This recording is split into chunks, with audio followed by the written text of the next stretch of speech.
পরের প্রশ্নে আসি। পরের প্রশ্নে আমরা 5 নম্বর প্রশ্নে আমরা যাব। 5 নম্বর প্রশ্নে কি বলছে যে দেখো, যে কোশ্চেন ঢাকা জেলা ছাত্রদের দেখো। আমি চাচ্ছি যে এই যে ডেটা টেবিল, এখানে অনেক জেলা আছে, ঢাকা, চট্টগ্রাম, খুলনা, রাজশাহী, এরকম অনেক রেজাল্ট আছে, রিপিটও আছে অনেক জেলা, একই জেলা থেকে একাধিক পার্সন আছে। তো আমি চাচ্ছি যে ঢাকা জেলায় যে ছাত্রদের ঠিকানা, যাদের জেলা ঢাকা, তাদেরকে দেখব। তাহলে আমাদের কোডটা দেখো, select all information, select all information from result, কইতে রেজাল্ট হতে, যে রেজাল্ট নামে যে টেবিলটা আমি তৈরি করছি সেখান থেকে হোয়ার, হোয়ার দিতে হবে যে অ্যাড্রেসটা কোথায়, অ্যাড্রেসটা ঢাকা, তার মানে ঢাকার আমার এই টেবিলে যতজন ঢাকার পার্সন আছে, স্টুডেন্ট আছে, শুধু তাদের ইনফরমেশন দেবো। কি সিলেক্ট স্টার মানে অল ইনফরমেশন ফ্রম রেজাল্ট, হোয়ার কোথা থেকে, হোয়ারটা কিওয়ার্ড, এটা আলোচনা করা হয়েছে যে স্পেসিফিক শর্ত, স্পেসিফিক কোনো আমরা রেকর্ড চাচ্ছি, স্পেসিফিক কোনো ইনফরমেশন চাচ্ছি, সেটার ক্ষেত্রে হোয়ার ব্যবহার করব। তাহলে হোয়ার অ্যাড্রেস ঢাকা জেলার ছাত্রদের দেখতে যাচ্ছি, তাহলে রান করি।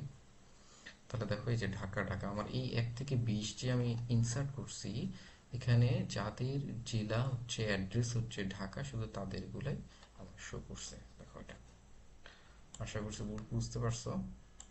এখন 6 নম্বর প্রশ্নটা দেখো। 6 নম্বর প্রশ্নটা হচ্ছে আমাদের যে কোশ্চিন দেখো, সর্বোচ্চ রেজাল্ট আমাদের এই যেখানে রেজাল্টগুলো আছে না, এখানে সর্বোচ্চ রেজাল্ট দেখতে যাচ্ছে কে, এইখানে কে সর্বোচ্চ রেজাল্ট করছে। তাহলে আমরা সিলেক্ট লিখবো, সিলেক্টের পরে আমাদের সর্বোচ্চের জন্য যে কিওয়ার্ডটা ইউজ করবো সেটা হচ্ছে ম্যাক্স, সর্বোচ্চের জন্য এগ্রিগেটেড ফাংশন বলে এটাকে, এগ্রিগেট ফাংশন ম্যাক্স, ম্যাক্স মানে সর্বোচ্চ নাম্বারটা সে বের করে দেবে রেজাল্ট হতে, কই থেকে, এই যে আমরা রেখে ব্র্যাকেটে দিব রেজাল্ট, এই যে ম্যাক্স যে বের করবে, এটা কই থেকে, মানে রেজাল্ট নামে যে ফিল্ডটা তৈরি করছি আমরা, খেয়াল করে এই যে রেজাল্ট নামে যে একটা ফিল্ড আছে, এই ফিল্ডের মধ্যে সর্বোচ্চ কে জিপিএ পেয়েছে সেটা আমাদের বের করবে। এই জন্য প্রথম ম্যাক্স লিখবো, ম্যাক্সের উপর কোন ফিল্ডের উপর কাজ করব, রেজাল্ট ফিল্ডের উপর কাজ করব, এই জন্য পাশে রেজাল্ট দিলাম। খরম কই থেকে, রেজাল্ট নামে যে টেবিলটা আছে এটা খেয়াল করো, এই রেজাল্ট হচ্ছে এই যে ফিল্ড, যে ফিল্ডটা আছে আমাদের রেজাল্ট ফিল্ড, আর এই রেজাল্ট হচ্ছে আমাদের মানে টেবিলের নাম হচ্ছে রেজাল্ট।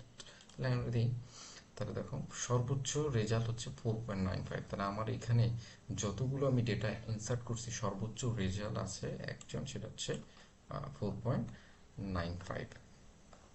আচ্ছা, এখানে যদি তুমি চাও যে আমি তার নেম মানে রোল আর নাম চাচ্ছি, তার রোলটাও এবং নামটা চাচ্ছি, তাহলে এখানে দেখো রোল দিলা, দেন মনে করো যে অ্যাড নেম দিলা, নেম দিলা, কমা, আর এটা দিয়ে যদি আমি রান করি, তাহলে খেয়াল করো যে সর্বোচ্চ হচ্ছে রোল নাম্বার 9, এই যে রোল নাম্বার 9 কত, 4.9, নাম কি জান্নাত, কত, 4.95, এইভাবেই এটা কাউন্ট করে। আচ্ছা, পরের প্রশ্নে যাই আমরা।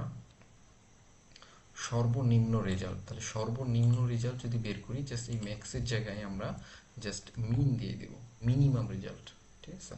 তো এই মিনিমাম রেজাল্টের রোল এবং নেম দিতে যাচ্ছি, রান করি, তাহলে এই যে দেখো মিনিমাম রেজাল্ট 11 নম্বর আছে, আমাদের নাম হচ্ছে মেহেদি, রেজাল্ট হচ্ছে 0.35।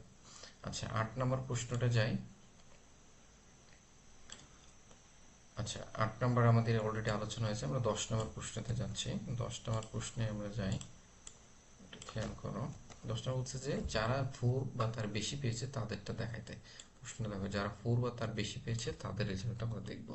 তাহলে দেখো আমরা কি লিখবো, যে সিলেক্ট অল ইনফরমেশন ফ্রম কই থেকে, রেজাল্ট হতে, যে রেজাল্ট নামে যে টেবিলটা তৈরি করেছে সেখান থেকে, where result less than equal, greater than equal 4, অর্থাৎ 4 এর থেকে বেশি, তাদেরটা আমি দেখতে চাচ্ছি। তাহলে রান করি, তাহলে দেখো যারা যারা 4 এর থেকে বেশি আছে তাদের ইনফরমেশন আমরা পেয়ে গেছি।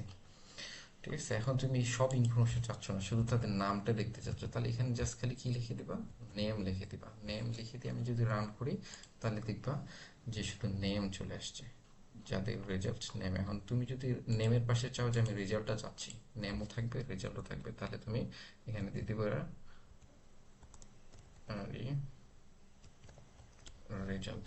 তাহলে এখন যদি আমরা রান করি, তাহলে দেখবা যে নেম এবং রেজাল্ট চলে আসছে, যাদের রেজাল্ট 4 পয়েন্টের থেকে বেশি আছে। তাহলে এইভাবেই মূলত এগুলো কাজ করে। ধন্যবাদ।